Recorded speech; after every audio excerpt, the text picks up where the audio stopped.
ಯೋಗನಾದ ಮಹೋತ್ಸವ 2026 ಸಾವಿರಾರು ಮಂದಿಯ ಸಾಮೂಹಿಕ ಯೋಗಾಭ್ಯಾಸ. ಕಾಲ್ವಿ ಇಂಟರ್ ನ್ಯಾಷನಲ್ ಸ್ಕೂಲ್ನಲ್ಲಿ ಅಂತಾರಾಷ್ಟ್ರೀಯ ಗುಣಮಟ್ಟದ ಈಜುಕೊಳಕ್ಕೆ ಚಾಲನೆ. ಅಂತಾರಾಷ್ಟ್ರೀಯ ಯೋಗ ದಿನಾಚರಣೆಯ ಅಂಗವಾಗಿ ಸ್ಕಾಲ್ವಿ ಇಂಟರ್ ನ್ಯಾಷನಲ್ ಸ್ಕೂಲ್ ವತಿಯಿಂದ ಆಯೋಜಿಸಿದ್ದ ಯೋಗನಾದ ಮಹೋತ್ಸವ 2026 ಕಾರ್ಯಕ್ರಮವು ಸಾವಿರಾರು ವಿದ್ಯಾರ್ಥಿಗಳು, ಪೋಷಕರು, ಶಿಕ್ಷಕರು, ಸಿಬ್ಬಂದಿ ಹಾಗೂ ಹಿರಿಯ ನಾಗರಿಕರ ಭಾಗವಹಿಸುವಿಕೆಯಿಂದ ಯಶಸ್ವಿಯಾಗಿ ನಡೆಯಿತು. ಆರೋಗ್ಯಕರ ವಯಸ್ಸಿಗೆ ಯೋಗ ಎಂಬ ಧ್ಯೇಯ ವಾಕ್ಯದೊಂದಿಗೆ ನಡೆದ ಈ ಕಾರ್ಯಕ್ರಮದಲ್ಲಿ ಸ್ಕಾಲ್ವಿ international school, the art of living ಹಾಗೂ ಯೂರೋ ಕಿಡ್ಸ್ ಜೆಪಿ ನಗರ ಶಾಲೆಯ ವಿದ್ಯಾರ್ಥಿಗಳು, ಪೋಷಕರು ಮತ್ತು ಶಿಕ್ಷಕರು ಉತ್ಸಾಹದಿಂದ ಪಾಲ್ಗೊಂಡು ಸಾಮೂಹಿಕ ಯೋಗಾಭ್ಯಾಸ ನಡೆಸಿದರು. ಪುಟ್ಟ ಮಕ್ಕಳಿಂದ ಹಿಡಿದು ಹಿರಿಯ ನಾಗರಿಕರವರೆಗೆ ಎಲ್ಲ ವಯೋಮಾನದವರು ಯೋಗಾಭ್ಯಾಸದಲ್ಲಿ ಭಾಗವಹಿಸಿದ್ದು ವಿಶೇಷವಾಗಿತ್ತು. ಕಾರ್ಯಕ್ರಮವನ್ನು ಬೆಂಗಳೂರು ದಕ್ಷಿಣ ವಿಧಾನಸಭಾ ಕ್ಷೇತ್ರದ ಶಾಸಕರಾದ ಎಂ ಕೃಷ್ಣಪ್ಪ ಅವರು ಉದ್ಘಾಟಿಸಿದರು. ಇದೇ ಸಂದರ್ಭದಲ್ಲಿ ಶಾಲಾ ಆವರಣದಲ್ಲಿ ನಿರ್ಮಿಸಲಾಗಿರುವ ಅಂತಾರಾಷ್ಟ್ರೀಯ ಗುಣಮಟ್ಟದ ಈಜುಕೊಳವನ್ನು ಅವರು ಲೋಕಾರ್ಪಣೆ ಮಾಡಿದರು. ವಿದ್ಯಾರ್ಥಿಗಳಿಗೆ ವಿಶ್ವ ಮಟ್ಟದ ಕ್ರೀಡಾ ಸೌಲಭ್ಯ ಕಲ್ಪಿಸುವ ನಿಟ್ಟಿನಲ್ಲಿ ಇದು ಮಹತ್ವದ ಹೆಜ್ಜೆಯಾಗಿದೆ. ಕಾರ್ಯಕ್ರಮದಲ್ಲಿ ಸ್ಕಾಲ್ವಿ ಇಂಟರ್ ನ್ಯಾಷನಲ್ ಸ್ಕೂಲ್ ಅಧ್ಯಕ್ಷ ಸತೀಶ್ ಕಾಕಲ್, ಕಾರ್ಯದರ್ಶಿ ಡಾಕ್ಟರ್ ಸುಂದರರಾಜು, ಪ್ರಾಂಶುಪಾಲೆ ಸುಂಕುರಾತ್ರಿ ಉಷಾ, ಪಾಲಿಕೆ ಸದಸ್ಯ ಟಿ ನಾರಾಯಣ, ಪ್ಯಾರಾ ಸ್ವಿಮ್ಮರ್, ನೃತ್ಯಗಾರ ಹಾಗೂ ಪ್ರೇರಣಾದಾಯಕ ವಾಗ್ಮಿ ವಿಶ್ವಾಸ್ ಕೆಎಸ್ ಸೇರಿದಂತೆ ಹಲವಾರು ಗಣ್ಯರು ಉಪಸ್ಥಿತರಿದ್ದರು. ಈ ಸಂದರ್ಭದಲ್ಲಿ ಮಾತನಾಡಿದ ಸತೀಶ್ ಕಾಕಲ್, ಮಕ್ಕಳ ಸಮಗ್ರ ಬೆಳವಣಿಗೆಗೆ ಶಿಕ್ಷಣದ ಜೊತೆಗೆ ಕ್ರೀಡೆ, ಯೋಗ, ಸಾಂಸ್ಕೃತಿಕ ಹಾಗೂ ಪಠ್ಯೇತರ ಚಟುವಟಿಕೆಗಳು ಅಗತ್ಯವೆಂದು ಹೇಳಿದರು.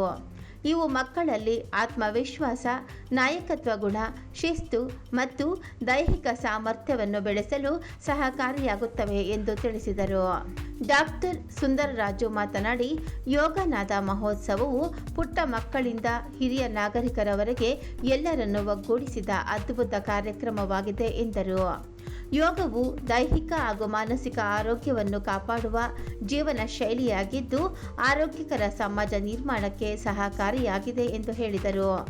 ಅಂತಾರಾಷ್ಟ್ರೀಯ ಗುಣಮಟ್ಟದ ಈಜುಕೊಳ ಉದ್ಘಾಟನೆಯು ಸಂಸ್ಥೆಗೆ ಹೆಮ್ಮೆಯ ವಿಷಯವಾಗಿದ್ದು ವಿದ್ಯಾರ್ಥಿಗಳಿಗೆ ಜಾಗತಿಕ ಮಟ್ಟದ ಕ್ರೀಡಾ ಸೌಲಭ್ಯ ಒದಗಿಸುವ ಗುರಿಯನ್ನು ಹೊಂದಿದ್ದೇವೆ ಎಂದರು.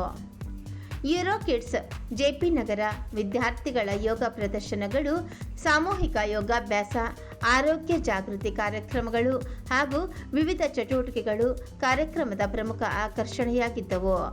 ಅಂತಾರಾಷ್ಟ್ರೀಯ ಯೋಗ ದಿನಾಚರಣೆಯನ್ನು ಅರ್ಥಪೂರ್ಣವಾಗಿ ಆಚರಿಸಿದ ಈ ಕಾರ್ಯಕ್ರಮ ಎಲ್ಲರ ಮೆಚ್ಚುಗೆಗೆ ಪಾತ್ರವಾಯಿತು. ತುಂಬ ಖುಷಿಯಾಗುತ್ತೆ. 3 ಕಾರ್ಯಕ್ರಮ ಒಂದೇ ದಿನ ಬಂದಿದೆ. ಇಂಟರ್ನ್ಯಾಷನಲ್ ಯೋಗ ಡೇ, ಇಂಟರ್ನ್ಯಾಷನಲ್ ಮ್ಯೂಸಿಕ್ ಡೇ, ಹಾಗೆಯೇ ಫಾದರ್ಸ್ ಡೇ.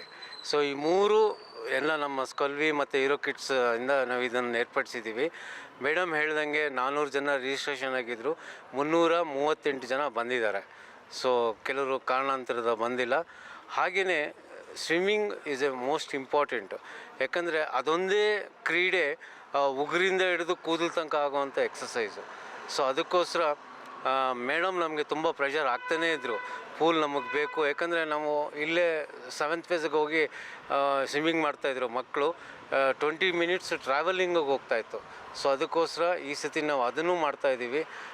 ತುಂಬ ಖುಷಿಯಾಗುತ್ತೆ. ಆ್ಯಸ್ ಎ ಮ್ಯಾನೇಜ್ಮೆಂಟ್ ಪರವಾಗಿ ನಾವು ಮತ್ತು ಸತೀಶ್ ಅವರು ಮುಂದಾಳತ್ವದಲ್ಲಿ ಇದೊಂದು ನೋಡಿ, ಎಲ್ಲ ಹೋಟೆಲ್ಲೂ ದೋಸೆ ಮಾಡ್ತಾರೆ, ಎಲ್ಲ ಹೋಟೆಲ್ಲೂ ದೋಸೆ ಚೆನ್ನಾಗಿರ್ತವೆ. ಬಟ್ ಯಾವ ಥರ ಮಾಡ್ತಾರೆ, ರುಚಿ ಇದು ಅದು 100% ನಾನು ಹೇಳ್ಕೊಡ್ತೀನಿ. ಸ್ಕಲ್ವಿ is the best school in this area. ಯಾಕೆ ಅಂದರೆ ಇತ್ತೀಚಿಗೆ ದಿನಗಳಲ್ಲಿ ಅಕಾಡೆಮಿಕ್ಸ್ ಕಾಮನ್ ಸರ್, ಎಲ್ಲ ಸ್ಕೂಲಲ್ಲೂ ಅದೇ ಹೇಳ್ಕೊಡ್ತಾರೆ. ಸ್ಟ್ಯಾಂಡರ್ಡ್ಸ್ ಆಫ್ ಟೀಚರ್ಸ್ ತುಂಬ ಚೆನ್ನಾಗಿರ್ತಾರೆ. ನಮ್ಮಲ್ಲೇ ಅತ್ಯುತ್ತಮವಾಗಿದೆ ಟೀಚರ್ಸ್ ಸ್ಟ್ಯಾಂಡರ್ಡು.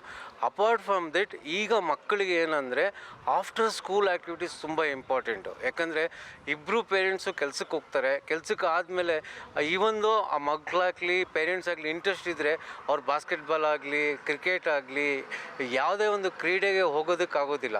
ನಾವು ಅದನ್ನು 16 ಇದನ್ನು ಆಫ್ಟರ್ ಸ್ಕೂಲ್ ಆ್ಯಕ್ಟಿವಿಟೀಸ್ ಇಂಟ್ರಡ್ಯೂಸ್ ಮಾಡಿದ್ದೀವಿ. ಎಲ್ಲದರಲ್ಲೂ ಮಕ್ಕಳಿದ್ದಾರೆ. ಸೊ ಇದೊಂದೇ ಇನ್ಸ್ಟಿಟ್ಯೂಟಲ್ಲಿ 15 ಕೋಚಸ್ ಇದ್ದಾರೆ. ಎಲ್ಲ ಕ್ರೀಡೆಗೂ 15 ಕೋಚಸ್ನ ಇಟ್ಟು ಎಲ್ಲ ಎಲ್ಲ ಒಂದು ತಂಡವಾಗಿ ಮಾಡಿ ಚೆನ್ನಾಗಿ ಮಾಡ್ತಾಯಿದ್ದೀವಿ ಸರ್. ನಾವು ಇವತ್ತು JP ನಗರದ 8ನೇ ಹಂತದಲ್ಲಿರುವಂತಹ ಸ್ಕಲ್ವಿ ಇಂಟರ್ನ್ಯಾಷನಲ್ ಸ್ಕೂಲ್ನಲ್ಲಿ ಇಂಟರ್ನ್ಯಾಷನಲ್ ಯೋಗ ಡೇಯನ್ನು ನಮ್ಮ ಸ್ಕೂಲಿನ ಮಕ್ಕಳ ಜೊತೆ ಮತ್ತು ನಮ್ಮ ಸ್ಕೂಲಿನ ಪೋಷಕರು ಪೇರೆಂಟ್ಸ್ ಜೊತೆ ಸೆಲೆಬ್ರೇಟ್ ಮಾಡಿದ್ದೀವಿ. ಇದು ನಮಗೆ ತುಂಬ ಹೆಮ್ಮೆ ಮತ್ತು ಸಂತೋಷ ಆಗ್ತಾ ಇದೆ. ಯಾಕೆಂದರೆ ಈ ದಿನ ಸುಮಾರು 120ಕ್ಕೂ ಅಧಿಕ ದೇಶಗಳಲ್ಲಿ ಈ ಯೋಗವನ್ನು ನಮ್ಮ ದೇಶ ಪರಿಚಯ ಮಾಡಿದೆ. ಅಂತಹ ಯೋಗವನ್ನು ನಮ್ಮ ಮಕ್ಕಳಿಗೂ ಪರಿಚಯ ಮಾಡೋದು ನಮ್ಮ ಆದ್ಯ ಕರ್ತವ್ಯ ಅಂತ ಸ್ಕಲ್ವಿ ಇಂಟರ್ನ್ಯಾಷನಲ್ ಸ್ಕೂಲು ಭಾವಿಸ್ತದೆ. ಯೋಗ ಅನ್ನೋದು ಒಂದು ಯೂನಿಯನ್ ಅಂತ ನಾವು ಹೇಳ್ತೇವೆ, ನಮ್ಮ ಪರಂಪರೆ ಹೇಳುತ್ತೆ. ನಾವು ಮಕ್ಕಳಿಗೆ ಯಾಕೆ ಯೋಗ ಕಲಿಸ್ಬೇಕು ಅಂದರೆ it is not only for the physical fitness, ನಾವು ಮೈಂಡ್, ಬಾಡಿ ಆ್ಯಂಡ್ ಸೋಲ್ ಅಂತ ಕರಿತೀವಿ. ಸೊ ನಮ್ಮ ಮಕ್ಕಳಿಗೆ ಇವತ್ತಿನ ದಿನ ಬೇಕಾಗಿರೋದು, ಅವರಿಗೆ ನಾಲೆಡ್ಜ್ ತಾನಾಗೆ ಬರ್ತಾ ಇದೆ, ಆದರೆ ಅವ್ರಿಗೆ ಬೇಕಾಗಿರೋದು ಸೌಂಡ್ ಬಾಡಿ ಮತ್ತು ಸೌಂಡ್ ಮೈಂಡ್. ಅದನ್ನು ಕಲಿಸ್ಲಿಕ್ಕೆ ಯೋಗ ಅತ್ಯಂತ ಸಹಕಾರಿ. ಆದ್ದರಿಂದ ನಮ್ಮ ಶಾಲೆಯಲ್ಲೂ ಕೂಡ ನಿತ್ಯ ಅವರಿಗೆ ಯೋಗ ಪೀರಿಯಡ್ಸ್ ಇರುತ್ತೆ. ಪ್ರತಿದಿನ ಅವರು ಯೋಗವನ್ನು ಕಲಿತಾರೆ. ಈಗಾಗಲೇ ಹೇಳಿದಾಗೆ part of life beyond academics ಪ್ರೋಗ್ರಾಮಲ್ಲಿ ಸ್ವಿಮ್ಮಿಂಗ್ ಕೂಡ ನಮ್ಮ ಶಾಲೆಯಲ್ಲಿ ಎಲ್ಲ ಮಕ್ಕಳಿಗೂ ಲೈಫ್ ಸ್ಕಿಲ್ ಆಗಿ ಕಲಿಸ್ಕೊಡ್ತೀವಿ.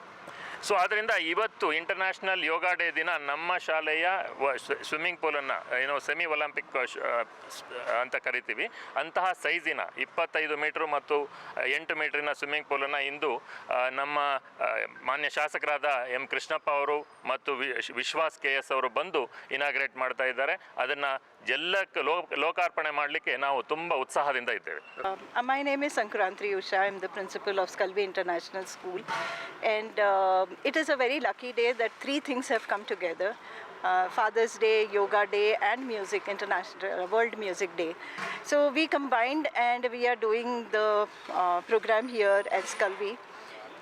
And what I feel is that added to it is that we are also inaugurating a new block, which is S block. Why it is important is because according to Skalvi, the tagline says that life beyond academics. So when we say life beyond academics, swimming becomes one of the life skills. So we want this to be part of our learning, and it becomes a regular period in our school. And so everything added together, it became a wonderful day for us. We actually registered, and there were around 400 people who have come here, and they are from Euro schools, and they are from Skalvi, and also from the nearby community. So they all joined together, and it's a beautiful scenery there in the green grass when they are doing with the white yoga. It's a treat for the eye. ಎಲ್ಲರಿಗೂ ನಮಸ್ಕಾರ. Happy international ಯೋಗ day. Actually ಇವತ್ತು ಯೋಗ ತುಂಬ ಚೆನ್ನಾಗಿ ನಡೀತು, ತುಂಬ ಚೆನ್ನಾಗಾಯಿತು. Art of ಲಿವಿಂಗ್ನವರು ಬಂದು ಚೆನ್ನಾಗಿ ಹೇಳಿಕೊಟ್ರು. ಬಿಗಿನಿಂಗ್ ಹೇಗೆ ನಾವು ಸ್ಟಾರ್ಟ್ ಮಾಡ್ಬೋದು, ಮಾಡದೇ ಇರೋರು ಅದು ಹೆಂಗೆ ಸ್ಟಾರ್ಟ್ ಮಾಡ್ಬೋದು ಅಂತ ಹೇಳಿಕೊಟ್ರು. ಧನ್ಯವಾದಗಳು ಅವರಿಗೂ. ಹಾಗೆ ಇದನ್ನು ಕಂಡಕ್ಟ್ ಮಾಡಿದ ಸ್ಕಲ್ವಿ ಮತ್ತು ಯೂರೋಕಿಡ್ಸ್ ಅವರಿಗೂ, ಸತೀಶ್ ಸರ್ ಮತ್ತು ಡಾಕ್ಟರ್ ಆರ್ ಸುಂದರಾಜ್ ಸರ್ಗೆ ಧನ್ಯವಾದಗಳನ್ನು ಹೇಳ್ತಾ ಇದ್ದೀನಿ.